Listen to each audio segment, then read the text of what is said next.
We have the ruling elites and we have the others. Just many people cannot see that because they cannot imagine anything different. The official narrative that we're given is quite provably wrong. Can the world get much crazier?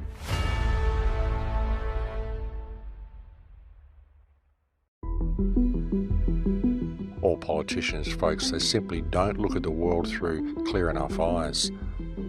Or maybe they do. Maybe they see it and maybe they just do what they can to make sure others don't.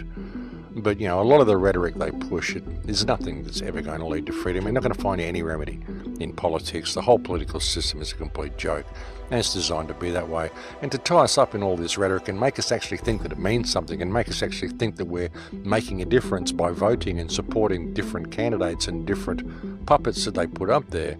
But essentially every single one of them is a puppet. And they've done it in such a way as to make it all believable and just to make it all flow the way they want it to flow by attaching the correct type of conspiratorial and pseudo-intellectual ambience to the entire operation. So much of the independent media has been designed to actually release information for the powers that believe they be in order to set the correct psychological mindset for people, in order for people to be able to even accept what is being rolled out around them through predictive programming and what the purpose has been in the whole thing. You really got to look at how all this has been put together, folks, and wonder how many times it's been done before. This is when you start looking at this sort of stuff and you can apply the situation that we're in today to the history of the world, and you can question whether this has been done many, many times. Is that why the legends exist?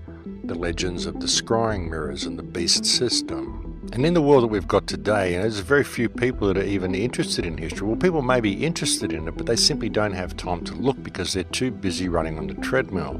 And as we see this economic system become more and more retarded, in as much as retarding human ability to function, which is what it's doing. As the price of everything goes up, we have to run harder and harder on the treadmill in order to meet the everyday needs of life, in order to collect the credits we need to pay to be alive. So we don't really get a chance to look at this. And when most people do look at history and they try to figure out what's going on, they go to academic circles and they go through that method. They never really think about what it really means to be a human being, what it would really mean to be completely free of this economic system, to even imagine a time where there wasn't an economic system, which is a really alien thing for many people to think about. Many people cannot even imagine a world without money, how the world could possibly function without money.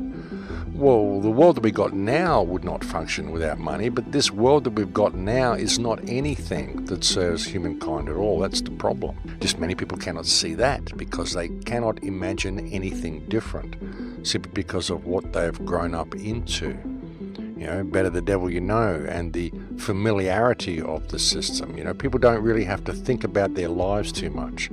Even if we think we are heading into a system where we're all becoming automatons enslaved to AI and becoming little drones, in many ways we already are, ladies and gentlemen, because we don't think about our own survival in any real type of way.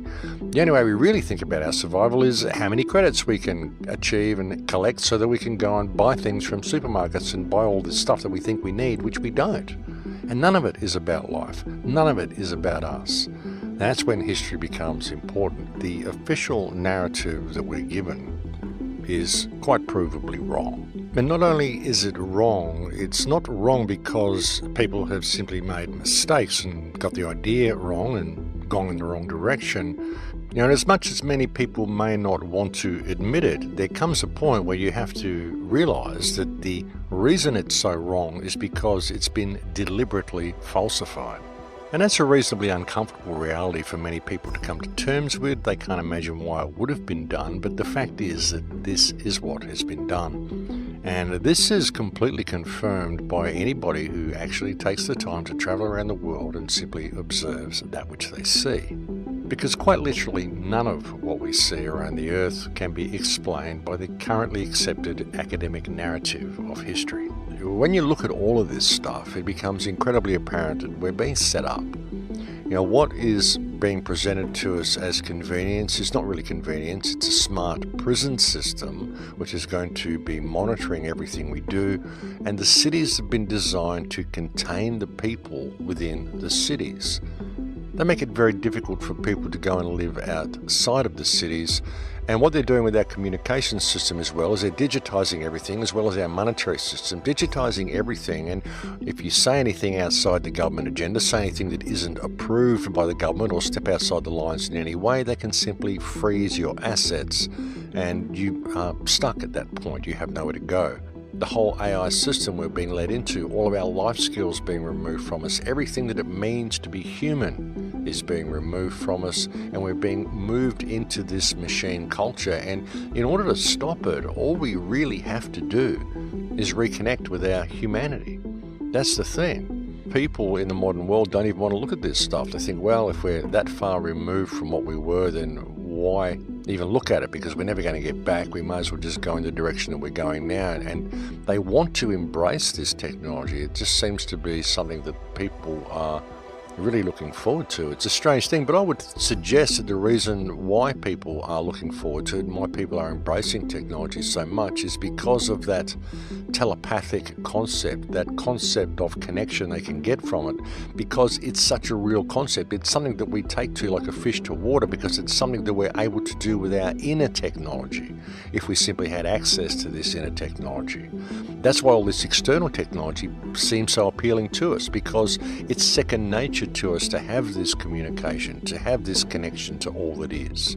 It's second nature for us. It's the way we're supposed to be. And it's been taken from us, and that's why we are attracted to it so much. We're attracted to the fake version of it so much, because we simply don't realize what's been stolen from us. And that's why we have such a hard time with our spiritual concepts and trying to find the path of spirituality, because we don't know the way, because it's never been shown to us, and we don't realize what's been stolen from us. And if you don't know what's been stolen from you, how do you ever know what it is that you're searching for? And this is a lot of what is wrong with a lot of the kids today, that they are missing the attention that they needed when they were children, because it was stolen from them, because their parents were stolen from them, because their parents were forced to work, and so they didn't really grow up with parents. They grew up with a television as a parent, teaching them what to think and how to think. And so they never developed that real bond with their parents that they should have developed, and so they never really got the attention they deserved. And so now they go out and they spend their life on Instagram and Snapchat and Facebook trying to get likes, because they desperately want that attention that they never got when they were a child. And they don't even know that's what they're searching for, because they don't realize that's what was stolen from them. Human beings and human psychology is very, very complex, and it becomes easy to see how we create the reality that we are creating ourselves, simply by the way we are molded and the way we are trained to think. There's a real danger of that, even with this whole truth community and resistance and conspiracy culture. There's a real danger in it of training people to create the reality that the powers that believe they be want the people to create. We look at all of these things and we use them as pressure relief valves. It all becomes okay for us to do this. We see something happening in the world, something really bad, and we go, oh, well, we know that's the way it is, and we just carry on. We don't actually do anything about it. We know the politicians are corrupt. We say, oh, yes, we just expect politicians to be liars, and we allow them to do it.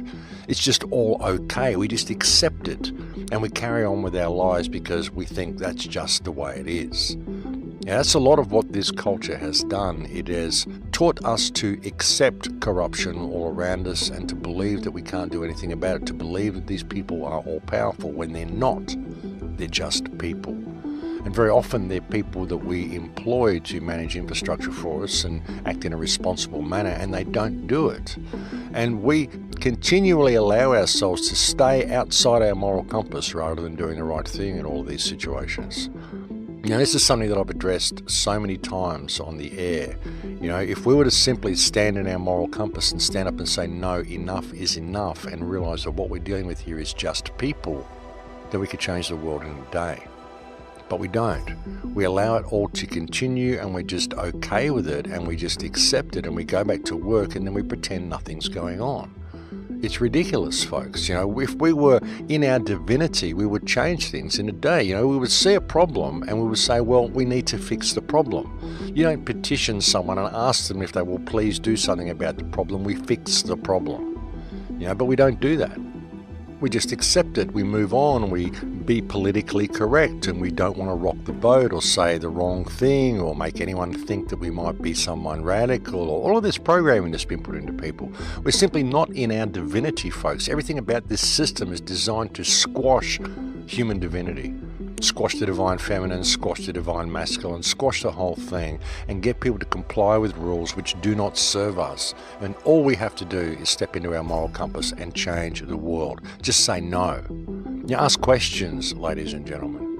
When we look at the past and look at all this stuff and look at where we're going, I don't know how anybody could accept this as being anything positive at all. And we don't want it. It doesn't serve us. It doesn't serve humanity. It doesn't help us. All it's going to do is support the psychopaths who are running the system. And this is the end game, folks. The smart system is the end game. And when you look at the society we had, look at what Tartaria was, and look at what we had on this earth, it becomes incredibly apparent just how far we've been led from what it means to be human and just what we are capable of. And it also becomes apparent just how easily we could change things, with a simple shift in perspective. And I guess that's what's so hard about it. That's why it's so difficult, because people don't want to shift their perspective. People don't want to think outside the box that they're trained to think in. They just want to support their preconceived notions of things.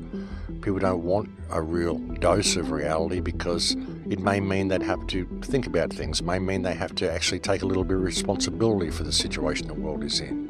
And unfortunately, people think that to change the world, we're going to need this huge, big, violent revolution. I don't really think that we do. I think we could change it by a simple change of perspective. I think we could change it in a day by simply changing the way we interact with the people around us. But nobody wants to do that. Everyone's looking for political remedy. And I don't know how anybody can look at this system and believe that there is any political remedy that will ever be found. The only remedy to this system is going to be human beings becoming human again, reconnecting with what it means to be human and putting that into practice in their everyday lives. And if we're not prepared to do that, then nothing is going to change, ladies and gentlemen.